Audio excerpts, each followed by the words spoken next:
Hello, I'm Corey James, and welcome to Honoring Black History. In the next hour, we will share stories of both triumphs and struggles of African Americans who have helped shape our country. To start, we shine the spotlight on people who have made a difference. DC News Now's Mark Hall shares the story of a military veteran who wanted to serve in the sky, but segregation on the ground made it nearly impossible. To get on that bus and have to sit in the back of the bus and look out at my parents crying because they knew I had to go sit in the back of that bus to go to Camp Lee to serve your country. To serve my country. 96-year-old William Fauntleroy Jr., a D.C. native, was assigned to the Tuskegee Airmen Airfield in July of 1944 as a flight cadet. I was 19 years old. 19 years old, as a teenager, could fly an airplane, couldn't drive a car. Didn't know how to drive a car. I didn't get my driver's license until I was 20. Fauntleroy says serving his country was an honor, but it was a constant struggle for black pilots who always had to prove themselves. But things changed for the Tuskegee Airmen when First Lady Eleanor Roosevelt flew on a plane with them. Well, Mrs. Roosevelt had to fly with one of our instructors, the chief instructor, Chief Anderson, who was a civilian, to prove that Negroes could fly. And when she came down, she said, they can fly. And of course, she had the influence over the President, Roosevelt. And of course, that's what at least got us into the war. You know, before, nobody wanted us. Fauntleroy went through several months of flight training. Flying a plane was not a problem, but he was young and had a lot to learn about life. Other members of the Tuskegee Airmen played a key role in his growth and development. If it wasn't for Ashford, there wouldn't be no Bill Fauntleroy Tuskegee Airmen, very frankly, because he helped me, he taught me algebra that I didn't have, and he taught me how to be, he and John Curry taught me how to be soldiers, and without their help, I couldn't have done it. I wouldn't have known how to make a bed. How do I know how to make a bed, military bed? Those guys that were in front of me reached back and said, here, Billy, I'm going to help you. And just because of what they taught me, I reached back. Fauntleroy was ready to go overseas and fight, but things took an unexpected turn and he was faced with a life-changing decision. The war ended while we were in training. We had just completed the basic flying, and the war ended, and they gave us an option. Either you stay in for 2 years and finish your training, or you get discharged. I decided that I needed to be discharged because I hadn't finished high school. And they weren't going to, even if I finished, they weren't going to keep me. In 1961, he became the first black civil engineer hired by the National Capital Transportation Agency. Fauntleroy's list of accomplishments are long, including working as a consultant for WMATA until the late 90s. But he says nothing compares to his time with the Tuskegee Airmen. I'm proud. God has blessed me to be a Tuskegee Airman. And it gave me an opportunity to meet people who I had no idea were available in the world from other places. A man who truly broke barriers there. Well, before the days of social media, magazines like Ebony and Jet told significant stories to communities of color, much of them told through pictures. Now those photographs are getting new life thanks to a multi-million-dollar purchase. As Donna Terrell reports, the historic images will now live on forever. Now we're in it. Black is black, that's pretty good. Through a camera lens, Oh, that's you. 85-year-old Roy Lewis produces images. An artist has time to create sculpture, painting, but a photographer, we only have seconds. It's a second. And with each second, a story is told. This is called The Lion, the Lioness, and the Cub. I tell people that I write with pictures. In 1956, Lewis began working here at Johnson Publishing Company, JPC in Chicago, which produced Negro Digest, Jet, and Ebony magazines in the mid-40s, the pioneers in storytelling for black households around the country.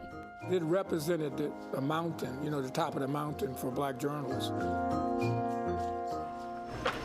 Within these pages, photographers like Lewis made history. Now their camera film roles live on after the Smithsonian National Museum of African American History and Culture and the Getty Research Institute acquired the historic JPC archive. It includes photos, negatives, and contact sheets spanning more than 7 decades. Perhaps my favorite image is this image of Marvin Gaye, who many know that his father was a minister. Part of the $30 million collection can be seen here at the museum's Spirit in the Dark exhibit. Black life is seen through historical figures in entertainment, religion, and politics. Each camera flash reveals the blurred lines between music, activism, and pop culture connected by common themes. They were wrestling with the issues of their own times, and the role of religion was prominent in their stories. Also in the exhibit, treasures, like the typewriter used to transcribe notes for Malcolm X. We see in his highlightings And Little Richard's coveted Bible. the struggle that he had with the religious community around his own sexuality. What's here is only a snapshot of the rolls of film containing more than 4 million visuals soon to be available to the public. Many of these images will really focus on just the regular person. That's true across the board. I think it's really important for people, particularly young people, to be able to see themselves somehow, not just reflected in the photograph, to see their humanity reflected in the photograph, but to see themselves reflected in the history that the photograph documents. I can remember going to the beauty salon with my mother, and the first thing that I wanted to get were the Ebony and Jet magazines, because they portrayed the black community in very wonderful ways. That passion relived through what was captured in the lens. You hold these images in your hand, and it's like a found jewel in many ways. That's a big deal, to be able to have several pages of your work in ebony. It is a real big deal. As the millions of photos come back into frame, Lewis's work will likely be among them. He stopped working for JPC in 1968. I took a leave. I'm actually still on leave. I'm still on. Lewis continued his work in photography and film, but his heart never left the magazine company that captivated millions of people, and now possibly millions more, through the power of an image. In Washington, D.C., I'm Donna Terrell.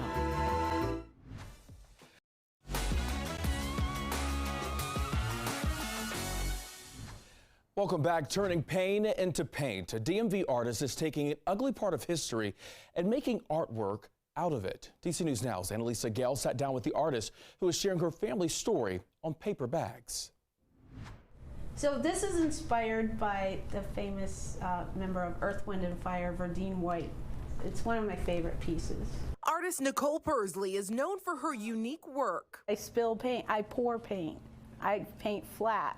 But recently she started merging her family history with her creativity. I started painting on bags like within the last year, and that's going to be what I'm focused on mostly. The series will feature images of her family members, including her granduncle Lewis H. Persley. It's my grandfather's full brother. Whose groundbreaking work started in the South but also reached here in the DMV. He was the first African-American registered architect in the state of Georgia. He built museums all over the country, not just in Alabama, Georgia, and the South, but I recently found an article that he built, or at least drafted the plans for a library at Hampton University right here in Virginia. My uncle built a lot of AME churches in the South. There's a couple markers in front of some. You know, what my uncle did, the foundation he laid in that church and the design he made became a meeting place for MLK, civil rights leaders. Like, that's why people need to know who he was. Through these paper bags, she's repainting ugly parts of history and incorporating them into her art. Historically, the brown paper bag, it's a light shade of brown, was a test that determined if certain people were light enough to, for example, maybe work in a department store or be accepted at certain HBCUs or any type of significant place where progress was being made historically.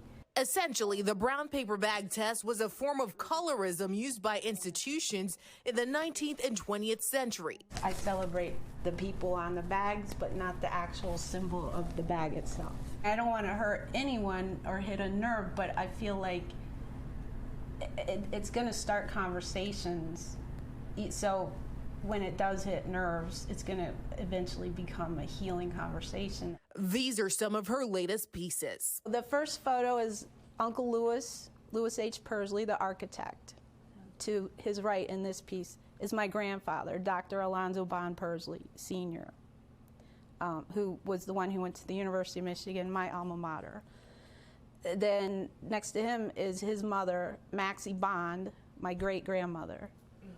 And she was an educator in Macon. She was a teacher at the first black elementary school in Macon. And with each design, her goal is for more people to get to know the men and women in her family who broke down barriers despite obstacles. If we don't honor them, we're going to forget them. Annalisa Gale, DC News Now.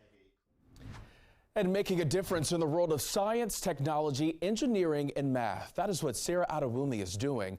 The 23-year-old not only works for NASA in Maryland, but she also mentors young black girls in her community. DC News Now's Jean-Marie Sissay sat down with the NASA cybersecurity specialist who was working to inspire young black girls interested in STEM. In a world where science and technology can change our future. For me, it makes me more passionate about the work that I do as well. Really just seeing all of this and, yeah, it's exactly what we're working for, you know? And so it's an honor to just be a part of the missions and, just support in any way that I can and that we can. 23-year-old Sarah Adewumi is trying to bridge a gap she's noticed. So why do you feel it's so important to be an example, especially as a woman of color in STEM? I think that women, and especially women of color, are still very underrepresented in the STEM field, and I think that their voices aren't maybe as heard within the industry because we hadn't seen it before in the past. And so I think moving forward in the future, we're starting to see a lot more representation. We're starting to see so many women's voices heard. We're starting to see so many people in the public space, in media, and just seeing those stories. I think it's really inspiring for me, and it's also really inspiring for the next generation to see that. At a young age in her hometown in Arizona, Adewumi developed a love for science. I really started off in elementary school being fascinated by rock, sciences, everything. And so I always say that I wanted to be in biology, chemistry, geology, astronomy, and that is how I really started doing that. And then it ended up being meteorology and then aviation. And then by the time I got to high school, I was like, okay, maybe I can go into the aviation industry. She was on the hunt to find mentors in her field that looked just like her. I didn't see people that looked like me in those fields. It was just much harder for me to, try to continue on. But once I started connecting with women and realizing like, wow, there's a lot of us doing this.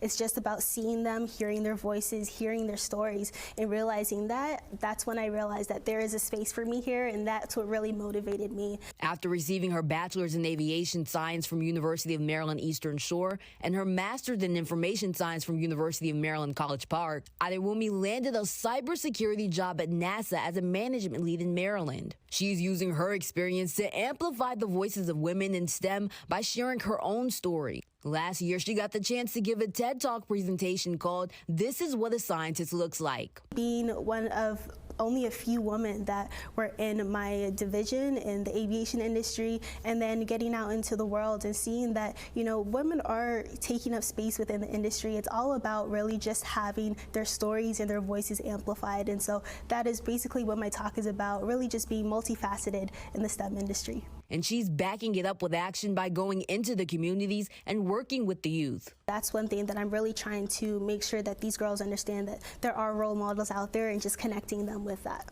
Through her mentoring program, Next Gen in STEM, she's able to expose young girls to the STEM world through projects, events, and connecting them to other women in STEM. She always encouraged me and showed me how to explore things in technology, no matter how I look or what gender I am.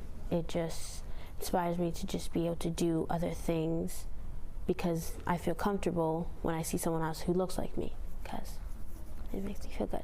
12-year-old Faith Canty's passion for science has grown since she's had Adewumi as a mentor. I like to learn more about the Earth and how it was formed and different parts about it. She's even considering becoming an example for the next generation. And I could teach math and science and all these other things that I love to do, because I like to teach, but I also like to learn about these things.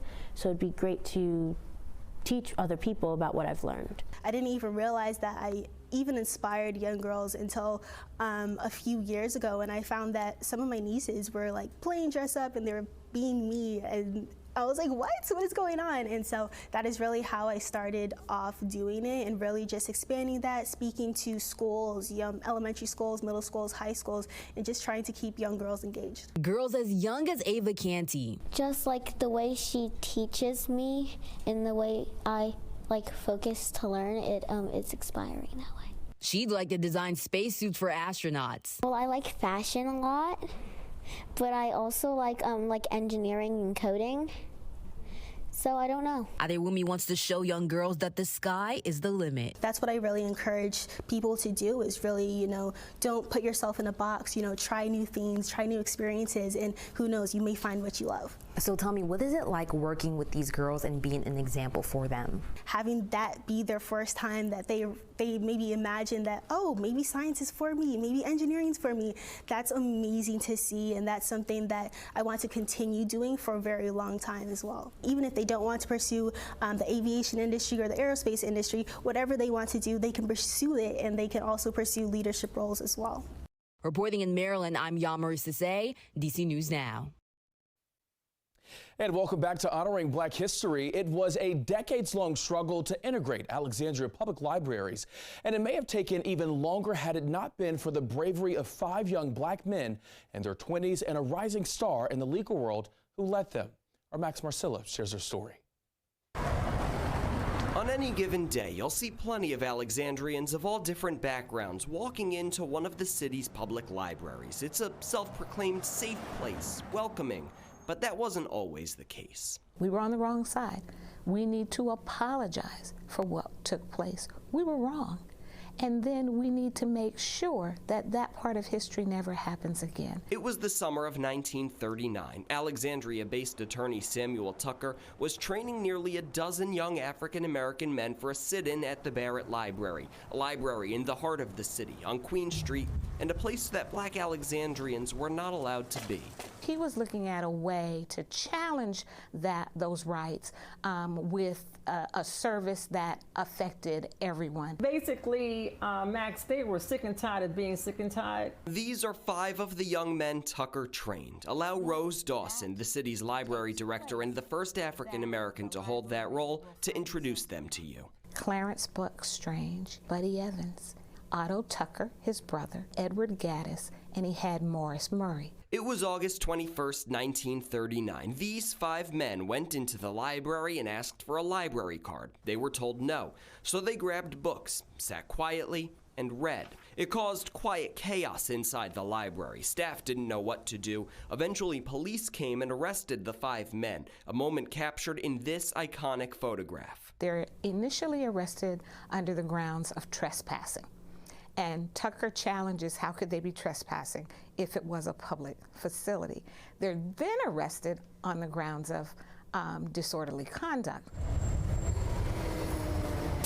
Next was a battle in the courts. Samuel Tucker led the charge. He was a bright legal mind, a 1933 Howard University graduate who passed the bar exam at 20, and he defended the young men inside the Alexandria Circuit Court. Tucker is successful on the stand in questioning the officer who makes the arrest, Officer Kelly. Were they loud? Were they well dressed? Were they, and he asked all these questions. And of course, Kelly's is telling him, no, they weren't loud. They were indeed well dressed. They were well behaved. He said, so in essence, you arrested them just because they were black.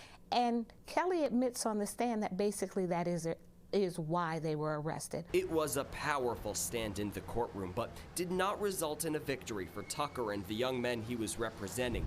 The court delayed a ruling, and feeling pressure, the city decided to do something. This is the Alexandria Black History Museum, but in 1940, when it was built, it was the Robert H. Robinson Library, the only library for African Americans in the city. It was a separate facility. Equal it was not. Dawson says it was small, the catalog not as extensive, and importantly, it's not what Tucker wanted. He wanted the library system to integrate. Eventually it did, but it took until the late 50s, almost 2 decades after these 5 men peacefully, quietly threatened the unjust status quo. Their actions are highlighted across the city with this placard outside the Barrett Library and these 2 markers, one inside the library, the other on a nearby sidewalk. But the spirit of the young changemakers remains. I would say to him, thank you very much for being someone who paved the way. In telling this story, we met Sheila Cross Reed. Her uncle is Buddy Evans, who she didn't even realize until she was an adult had such a critical impact in shaping the city in which she grew up. It could be construed as something that was very prideful to be proud of, but at the same time, I think that they did not want to let us know about some of the things that were negative within our communities. Her father, Buddy's brother, wasn't old enough to sit in, which is why her uncle played the role. And then there could be fees, there could be jail time, there could be penalties. So these were the things they were facing. And they knew those could be the penalties. How, in your mind, does that make you think of these young men? I think they were very brave and courageous and also petrified. Because think about yourself, knowing the consequence that may occur for you to take that type of chance, but you were doing it for the greater good. And what is it about a library? The white community felt that was a greater threat, that we become much more educated if we have access to books, so that they were deprived of being able to even try to educate ourselves or to read or to enlighten or to become better informed about things. It's something that's empowering. Education is extremely empowering. The library system celebrates Tucker's tact and the young men's bravery while ensuring the story of how it got here is passed on often and accurately. Sheila Cross Reed and her family took part in the remembrance. Students at Samuel Tucker Elementary learned about their namesake, even replicating the quintessential image from that day in 1939. I mean, these are the people you want to learn these lessons and to hear this story. Absolutely, and it is them who will make sure that history doesn't repeat itself, and we're relying on them to share with their children and their children's children. For Cross Reed, she believes her uncle's sense of indignation is in her DNA, and it has fueled her pursuit of justice to this day. I remember I was also there with the March on Washington with Dr. King. I worked with Huey Newton with the Feeding the Children. What do you want people to know about your uncle and about what he did? I want them to utilize knowing what he did as a catalyst for change themselves, and to not just sit back on their laurels and expect or think that change is just going to come automatically. In 2019, the city took another step. Led by Mayor Justin Wilson and Commonwealth's Attorney Brian Porter, the charges against the 5 men were formally dismissed. And so it was a restorative justice sort of thing. It felt really good. The integration of this library took nearly 20 years after the sit-in. The legal battle ended 6 decades after that. Sheila Cross Reed tells us this story is one of a struggle, great courage, and a desire for the world and Alexandria to become a more just place. I feel very proud that I can look at my uncle and say, hey, this young boy had the temerity to be able to go into that library that day, not knowing what in the world was going to happen to him. But because he felt that him doing so would make things better and give greater access to African Americans, he did. And then ironically, here we are now in 2023, still talking about it. Reporting for DC News Now, I'm Max Marcella. And welcome back. While you may have not heard of Industrial Bank, it is the oldest minority-owned bank in the DMV and the 6th black-owned bank in the country. Our Leonard and Fleming has a story of the 3-generation family business that has managed to survive while other black banks have closed. We grew up in the bank, and it was like a boy growing up on the farms. You feed the chickens, and you milk the cows, and you do what you have to do. And so it wasn't really a big deal. It was just what we did. I think I got expressions from other people about how fantastic it was. This is B. Doyle Mitchell Jr., the president and CEO of Industrial Bank, a black-owned 3rd-generation business in the district and steeped in history. The 88-year-old bank is one of the few black-owned financial institutions in the country where so many have fallen to the wayside. His namesake father, who took over from his father, kept Mitchell and his sister humble, and it never dawned on Mitchell the kind of history and institution he was inheriting. I didn't really appreciate what it meant to, one, have a 3rd-generation business, black-owned, much less a bank, until I was probably in my 40s. It probably wasn't until my 40s when somebody said, Doyle, let me sit you down. This is really a legacy. And so that's when I started to appreciate it more, although I don't necessarily always see it as a legacy. It's just kind of what we do. And I do appreciate how it impacts people, which is tremendous, people's daily lives. Mitchell's father showed his son the quiet work ethic needed to be successful. When I was 8 to 10, he would bring me over here on Saturdays, and what I would do then is break the adding machines down in the basement in bookkeeping. So, but I worked summers, started working summers when I was 16, and obviously I was in high school at that time and did that on through college. It was interesting to ride with him between the 3 branches that we had when I was growing up, and notice how many people he would drive by that knew him and that would kind of literally shout out to him, and he would honk the horn. And so on a first name basis. Yeah. Well, they would always call him Mr. Mitchell, and he would wave and say their names if he actually knew who they were, but they always knew who he was. I learned a strong work ethic from my parents, and worked hard. Back then you had to work twice as hard to be just as good, so people wouldn't think you were getting favoritism just because you were the president's son.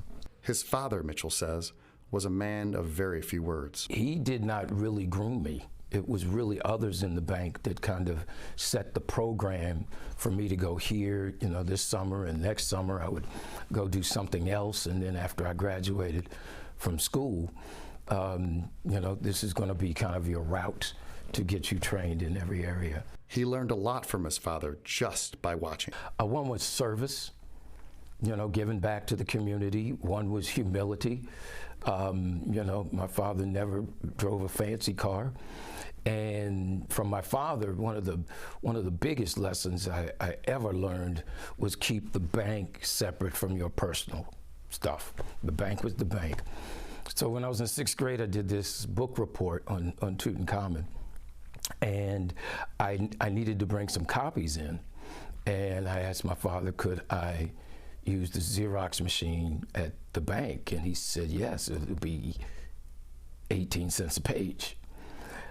And I was shocked that this wasn't just something simple that was free to me. But the lesson he was teaching me is this is not your piggy bank. The bank was started in the 1930s when America suffered in the Great Depression. It was the bank that would give loans and credit to African Americans when so many others wouldn't. An Industrial Bank became a pillar in the DC community and positively impacted people's lives. And for many, it became more than just a bank. There are those like Bernice Thompson who realized their dreams because of Industrial Bank. She's the co-founder of the Roots Activity Learning Center, a private school that was started in 1977. And the reason? Loans from Industrial Bank provided by Mitchell's father.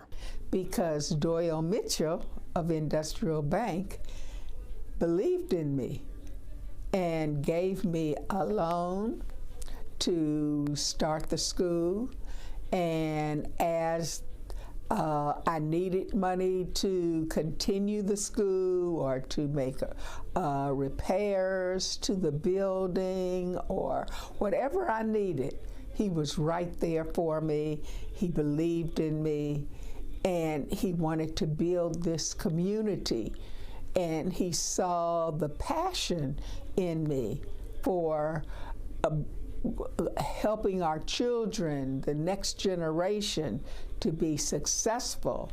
Black people, black neighborhoods. In 1999, the community wanted Thompson to open another Roots school. Mitchell Jr. had taken over the bank by then. The time of charter schools beginning to flourish, beginning to come into existence.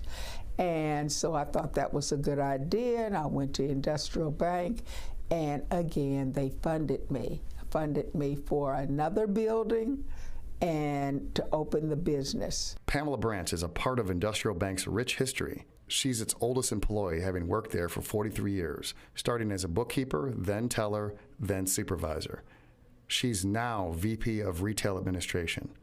The bank is near and dear to Branch's heart. One of my most rewarding things at the bank was when I brought my 3 daughters. I have 3 daughters, and I brought all of them to the bank. And I taught them about work ethics. 2 of them ended up being a teller, and they're doing fine. They're not in banking, but they're doing well. There were some tough times for Industrial Bank, Mitchell says, but it never came close to ever faltering. And today, the bank continues to thrive. They have expanded to other branches, including Prince George's County. Last year, the bank received $82 million from the Treasury Department's Emergency Capital Investment Program. First of all, God is the first and foremost reason. I mean, nothing like this just happens without God in the center. Secondly, I think when you really do right by people, it comes around to you. Thirdly, as a bank, we've got to be relatively conservative. You know, the margins on whether loans are good or not good are really thin. The customer loyalty to help his black business, Mitchell says, has been immeasurable. Generational perpetuity of clients has been one of the things that really has made me enjoy being in this business. You know, when we started in 1934, we were only serving African Americans.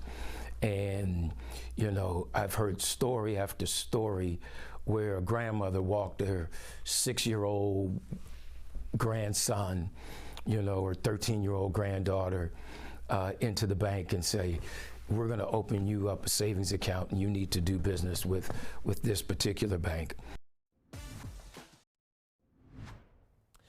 For more than 4 decades, Philip Pinnell has been a staple in D.C. organizing. He has won more than 100 awards, including the President of the United States Call to Service Award. But perhaps what he is most recognized for is his work advocating for the LGBTQ+ community.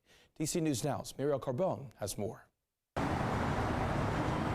Cross the bridge into Anacostia, and the name Philip Pinnell holds some weight. You can't be east of the river and don't know who Phil Pinnell is. Phil has been that guy, you know, that stood up for the rights of the least of them. The violence and the killings are unacceptable. These days, you can catch Pinnell leading the charge to stop gun violence with the Anacostia Coordinating Council. But his story goes much deeper. Now 72 years old, he's got decades of organizing to hang his hat on. A gay black Washingtonian man, he's held the title of elected official, protester, local leader, advocate. And he's been at the helm of the gay rights movement here in D.C. I always try to choose jobs that are going to bring me some personal sense of fulfillment, that I'm part of a mission. A teen in the 60s, the deaths of Martin Luther King Jr. and Malcolm X loomed over his college days. In New York City, he protested against the Vietnam War. And in Greenwich Village, he witnessed the Stonewalling Rebellion. Well, I saw how they were fighting the police. Returning the next day to join the demonstrations. Being there the night of the riot lit a spark in me that if we can have those people fight back, then hey, you know, at least I can march, protest, get arrested. And so he did. I was arrested for gay rights back in 1983, 2003. Pinnell moved to D.C. in 1975, working for then Ward 4 council member Arrington Dixon. Talk to me about kind of how you first got around to organizing and what the first issue was you saw in D.C. that you became involved in. Legislatively, I was working on issues such as making sure that ex-offenders had the right to vote. I got involved in issues of statehood, also LGBT issues. But then came the HIV and AIDS epidemic. When HIV and AIDS first, I would say, pierced the national consciousness, even though at that time they said that homosexuals comprised one of the at-risk groups, there wasn't that much attention that was being given to black gays at that time. All around him, people were getting sick. You know, I had so many friends who had gotten ill and who were dying, so it was important to get involved with that. I've got to imagine it's incredibly difficult to be watching friends go through this and worrying it could happen to you. Oh, absolutely. You know, I became a caregiver for a number of folks. I moved some people who were living and basically dying with AIDS into my place. Pinnell says at the time, health services for gay black men in Ward 8 didn't exist, so he pushed and pushed to bring those resources here. I started the first street outreach. His protesting continued, predominantly with ACT UP, or the AIDS Coalition to Unleash Power, which fought against the lack of availability for HIV treatments. I got arrested 3 times. Hopefully that did serve a purpose. Pinnell says the work has paid off. Locally, the Whitman Walker Center, a health center that focuses on LGBTQ care, has expanded across the district.